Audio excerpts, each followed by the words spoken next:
Hey everyone, and welcome back to another episode of Midnight Rambles. Tonight, I thought I'd take the time to talk about a somewhat serious topic, mostly because it's a way for me to get it out of my system and process it at the same time, and if I talk about it, it helps me to, I guess, not get over it, but have a way to explain what I'm feeling in a way that allows my body to say, this is real. What we feel and think is happening, and we can deal with it better, rather than keeping it all inside and dealing with it that way. And if you already haven't guessed or figured it out, I'm of course talking about anxiety. And it's a pretty common problem, a lot more common than people would like to think. There are many people around the world who have it, and no two people ever experience anxiety in the same way. There's tons of forms of anxiety, with tons of symptoms, and the anxiety attacks that can come with anxiety also carry their own symptoms that differ from attack to attack and person to person, so that my situation and my symptoms and my scenarios will not be the same as yours, but I hope that by talking about it and making it a more common thing to be like, hey, this happens to people, it makes you feel like you're not alone, and that you can talk about your own symptoms in a space where you will be understood, if not for the things you're going through, but for the similar situation, and can be given a more empathetic look than in places where things like anxiety don't happen. Because if you don't deal with it constantly every day of your life, you may look at us and those who talk about their anxiety, whether it be social anxiety, general anxiety, those who have anxiety disorders and panic disorders, and say, well, I get scared sometimes. I've had anxiety attacks before. It's really not that big of a deal. It really kind of is. Because while you may have had it one time and you may have experienced that fear and that terror, it was temporary. It was passing. You were able to deal with it and move on with your life. For people like me and thousands, if not millions, across the globe every day, it's not a passing thing. It's a daily reality. Some people, it's so bad you go to sleep feeling scared and insecure, and you wake up still feeling that insecurity and fear.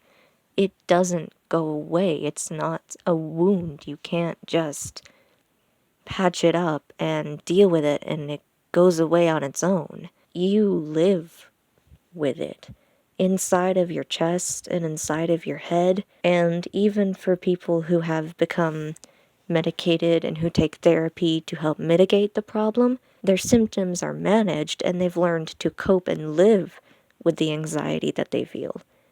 But even then, it's not gone. And you can still relapse and you can still have terrible and severe symptoms.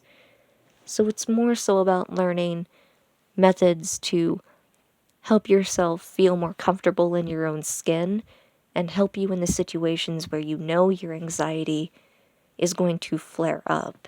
And in my particular case, I don't really know what kind of anxiety I have. I've never been formally diagnosed or have gone to a therapist. It's not something I've really talked a lot about openly in the public space.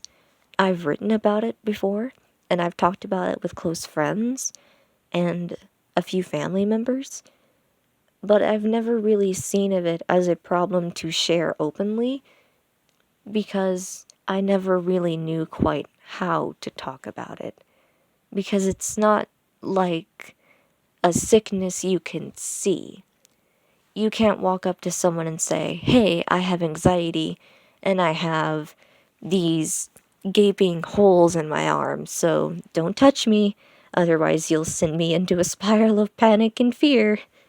No, it's more like, I'm dying on the inside for some reason I don't even understand.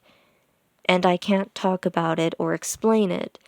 I just feel it, and it won't go away no matter what I do, so I kind of have to write it out, and I kind of either want you to help me get to a place where I can feel safe, or I need to talk to you because you ground me to reality so that I don't fly off into the atmosphere.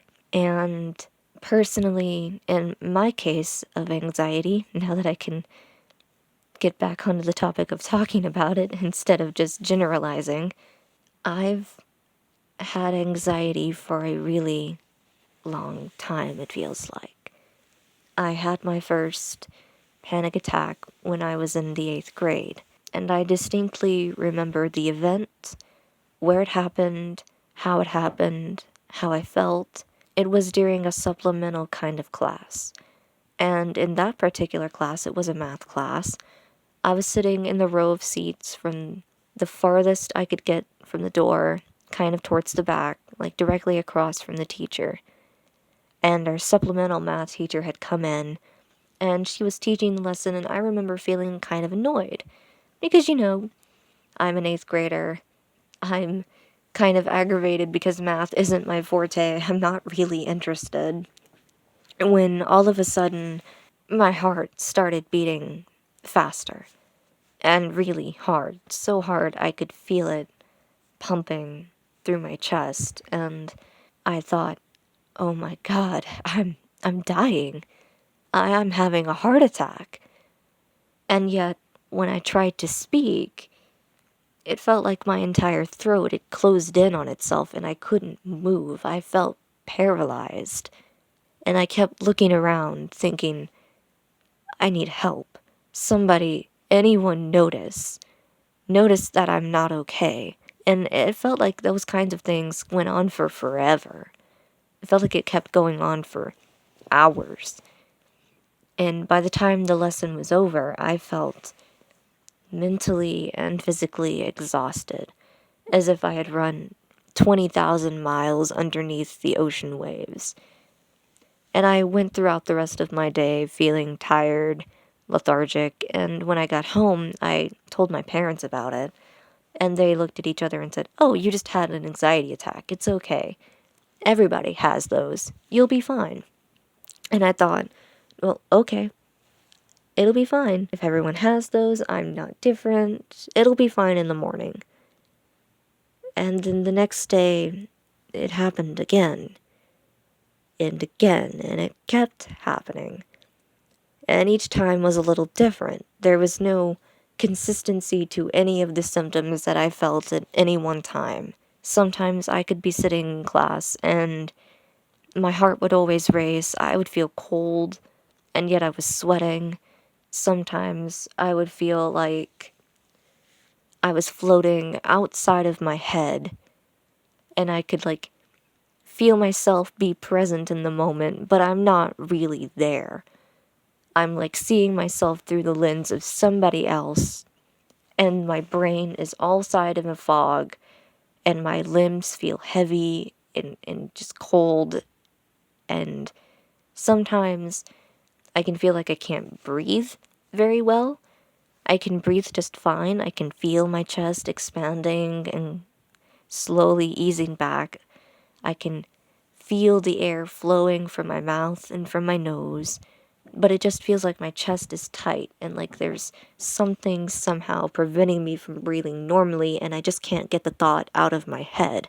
And I'll also feel this great sense of urgency and energy, like I need to run, I need to get out of here, I need to get rid of all this energy somehow.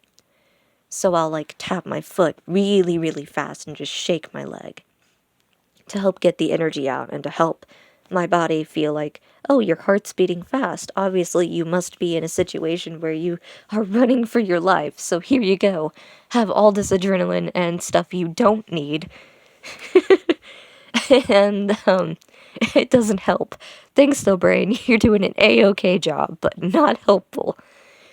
And other times, I'll feel this overwhelming sense of fear. And I'll know that I'm scared, and I'll be like, oh, this is a regular anxiety attack. This is just run of the mill. This is fine. I can deal with this. And then other times it'll be all of those symptoms at the same time. Or sometimes even I'll feel like, oh my god, my limbs are shrinking. My head is too big for my body. Some part of me is engorged beyond belief or is engorging, and I should talk to someone. I'm dying immediately. I need help. Like just anything and everything that the body can think of to be like, I'm not okay. It happens. And it can happen all at once. Like I said, it can happen sometimes one at a time in the span of a few minutes. Sometimes it can go on for hours on end. Even after the initial attack has ended, you're still dealing with the symptoms for a long time afterwards. And it's like you want to calm down and you know the attack is over, but you just can't shake the feelings because your brain and your body still think you're in that I'm dying mode. And all throughout the rest of my school career and in college even, really. In college it got a lot better. Like as I've grown and as I've dealt with it over time, I've gotten a lot better at managing my symptoms and at learning how to best deal with it in the way that makes me feel safe. Like for me, I choose to read. Like if I'm looking at a page, if I'm looking at a book, if I'm reading about something else, I'm not dealing with myself. I have something to ground me to reality. So even if I'm like floating off in outer space, or I feel like I'm chained by my hands and my feet, and I'm floating underwater in a deep, dark, icy cold sea, I'm still okay. I'm still here in reality. Nothing can hurt me. And all throughout 8th grade and high school, I was really bogged down by it. Like, even going to things like school every day, I was always scared of when the next attack would come. I hated waking up and being like, oh my god, I can hear my heartbeat in my head. That was also a thing that I dealt with like, during the initial beginnings of my anxiety. Like, I could hear my heartbeat in my head. I was really hyper aware of my own body. That has since thankfully stopped. And even, like, going to family reunions and even things that you want to do, you never know what's going to trigger a panic attack. Even fun things can trigger panic attacks.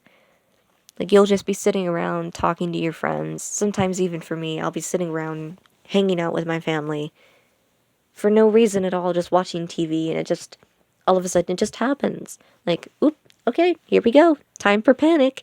I don't know why. There's no reason. I'm not scared or in a situation that would be classified as dangerous. We're just gonna freak out and be like, panic and fear, like that one toad from Mario in Mario Galaxy. I think it is. He's just running around outside a crystal and being like, panic and fear! If that's not the right toad, let me know. I think that's the right toad. I'll have to go back and check. I think I saw it in a Let's Play by Masay, but I could be wrong. I don't think I am, though. We'll figure it out in the description. I'll go and check after this and while I'm editing. I think what also kind of helped me really get used to it was not only having them constantly and just being like, okay, I have a problem. I need to deal with it. It was having friends and family members who took it seriously. Having like a support system who knew, okay, this is what happens when you are like this. This is what we can do to help. And it really made me feel safe, knowing that people understood, that other people were having the same problems and issues, and that it wasn't just me and wasn't just all in my head. And for those of you who say, or probably will say, why don't you go to therapy and stuff? Why didn't you ever try to get medicated? I personally don't really want medication to deal with the problem because I don't feel that it's severe enough to the point that it's impacting me or preventing me from going outside and doing things anymore as much as it used to. Like, with driving. I used to be absolutely terrified of driving and would have severe panic attacks while doing it, to the point that I stopped driving at all because I was so scared and terrified of hitting someone and of going over the edge, though those two problems are probably different. But the anxiety certainly didn't help. It kind of exasperated those problems, but now I'm able to drive a lot more. I'm a lot more calm with it. Probably being older and more in control of myself and my emotions and understanding myself as a person helps too. But those things aren't for everyone, and it doesn't help everybody. So for those who do have therapy and who are medicated and it is working great for them, that's amazing. And I deeply implore people who do feel like it is severe enough to impact their lives to go and get therapy, to go and get the help that they need. Because therapy is an amazing and wonderful way to help cope with things, especially if you can find the right therapist, the right type of therapy for you, because there are dozens and dozens of therapy types. And each therapy type can be better suited to you as an individual. Therapists can have different ways of dealing with things that are better suited to you. So just keep trying until you find a therapist who is willing to work with you and your specific issues in a way that makes you feel the most safe and comfortable. I promise they are out there. Don't give up on yourselves, guys. Anxiety is manageable. It is a condition which can be helped, and it can be dealt with in ways that don't involve therapy either. You can find coping mechanisms. It is not a monster in the dark that cannot be beaten. I guess for me, too, I kind of understand that, okay, I am having an anxiety attack. I know what's going to happen to me. These are the symptoms I'm feeling right now. I know how to cope with this and deal with this. I'm just going to let it ride it out. Because it's a part of who I am. I've accepted that this is a part of me and my life now. And by accepting that and embracing it, it's become a lot less debilitating. It still drains me, it still exhausts me, but I'm no longer as gripped by the thought of having another attack as I used to be. And I really hope that by sharing this and sharing my experiences, it gives somebody hope that it can get better. Even if it never goes away, there are ways that anxiety can be not your friend, but more like an arch nemesis. Yeah. Someone who you know so well and know exactly what they're going to do to, like, hurt you and hit you, and you're ready for it, and you can roll with it, and you can beat them, and then they ride off in some kind of wacky machine for the next day when you're ready back and willing to fight again. Because anxiety can never hurt you so badly that you are never going to be yourself again. It doesn't change who you are, and it cannot control you because it's still your body. You may not feel like you're in control of it at the moment that the attacks happen, but anxiety cannot take away your autonomy, or your personality, or the worth and the joy that you can bring to the world. It cannot take away your dreams and your hopes. It makes achieving them all the more important to show anxiety that you don't own my life, and you never will.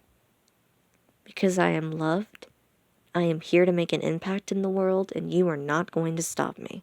You don't hold me down. You walk with me and beside me as a part of the person that I am. And for anyone at all who is dealing with anxiety and the symptoms that can come with it, and let me know what your coping mechanisms are, what your situations and feelings are, and if I've missed anything, if I've misrepresented anything, or just anything in general that you want to say. I'm willing and ready to hear it. Thank you guys so much for watching, and I hope that this has helped somebody, even in some small way. So, until the next time, guys, this is Erisai Xerxes signing out. Bye, guys.